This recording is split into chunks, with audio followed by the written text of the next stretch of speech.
Assalamualaikum warahmatullahi wabarakatuh. Alhamdulillahirrabbilalamin. Wassalatu wassalam ala sayyidina wa habibina wa maulana Muhammadin wa ala alihi wa sahbihi ajma'in, amma ba'du.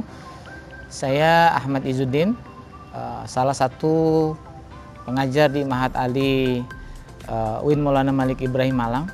Saya mengampu pembacaan kitab untuk diskusi dengan teman-teman, kitab Rahmatul Ummah fi Ikhtilafil A'immah. Ini kitab yang sangat luar biasa karena kita dalam kitab ini mengkaji, membahas bersama bagaimana para fuqaha dalam satu masail, dalam satu masalah akan sangat memiliki beragam perbedaan pendapat. Kita kaji kitab ini dengan penuh kesadaran bahwa perbedaan di antara para fuqaha, kalau kita bisa mengelola dengan baik, itu merupakan bagian dari rahmat Allah kepada umat Nabi Muhammad SAW.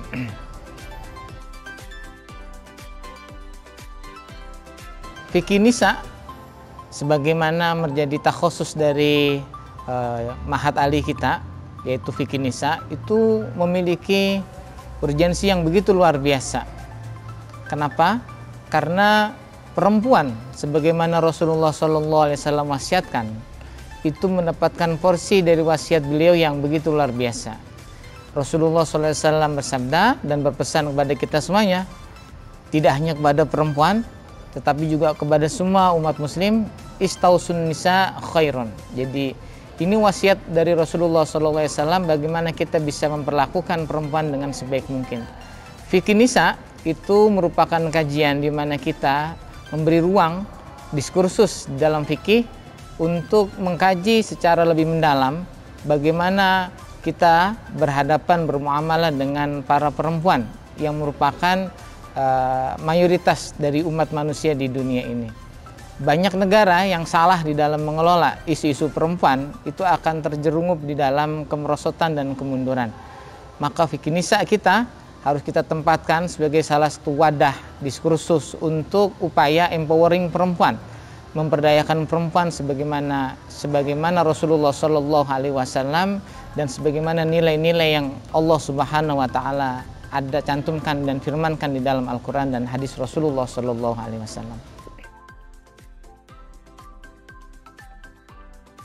Perkembangan sosial ekonomi dunia ini memberikan ruang yang begitu luar biasa bagi para perempuan untuk berkarir tidak hanya pada wilayah domestik, tetapi mengambil peran lebih luas dan lebih dalam setiap skup dan lingkup kehidupan manusia di dunia ini, khususnya di Indonesia. Oleh karena itu, wanita karir merupakan suatu bagian dari tuntutan kehidupan saat ini.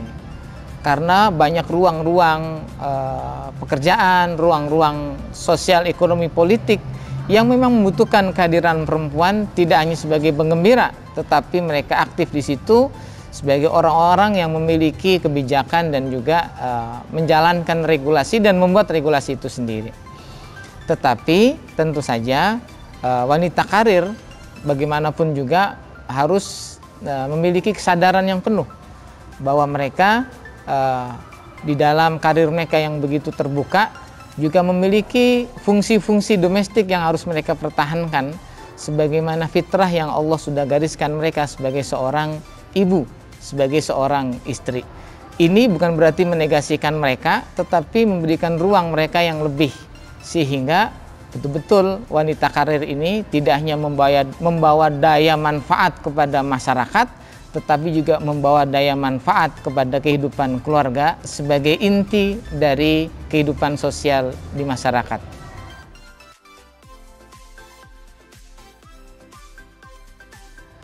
Membangun keluarga yang sakinah mawaddah warahmah bukan perkara yang mudah. Itu sebuah proses yang berkelanjutan, simultan, terus-menerus, kontinu, istiqomah. Ada 3 nilai penting yang harus kita bawa untuk membangun dan kita jadikan dasar di dalam mengelola keluarga yang sakinah mawaddah warahmah. 3 prinsip ini merupakan prinsip utama para ulama-ulama tasawuf, ulama-ulama yang concern terhadap bagaimana kita mengatur hati kita. Yang pertama, kita harus masuki fase keluarga itu dengan fase kecintaan. Cinta itu merupakan fondasi dasar, mahabbah. Kalau cinta itu sudah kita pupuk, maka akan muncul sifat sabar dalam diri kita. Kalau kesabaran itu kita terus tingkatkan dan kita kuatkan, maka kesabaran itu akan mencapai pada posisi puncak dalam kehidupan rumah tangga, yaitu posisi ridho. Keridhoan itu akan membawa rahmah. Jadi sakinah, mawaddah, warahmah itu penopang tiganya. Yang paling utama adalah cinta, mahabbah, sabar, dan juga ridho. Ketika ridho itu sudah menjadi puncak kehidupan dalam rumah tangga, maka tidak ada kekurangan yang akan kita jadikan dasar dan alasan untuk menyakiti pasangan kita, tetapi dasar ridho itu akan membimbing kita senantiasa memberikan ruang dan hati yang paling lapang untuk bisa menerima kekurangan dari pasangan kita. Itu mungkin tiga unsur dasar yang harus kita jaga dan kita bina untuk bisa menjaga, bisa wujudkan keluarga yang sakinah, mawaddah, warahmah di tengah-tengah masyarakat.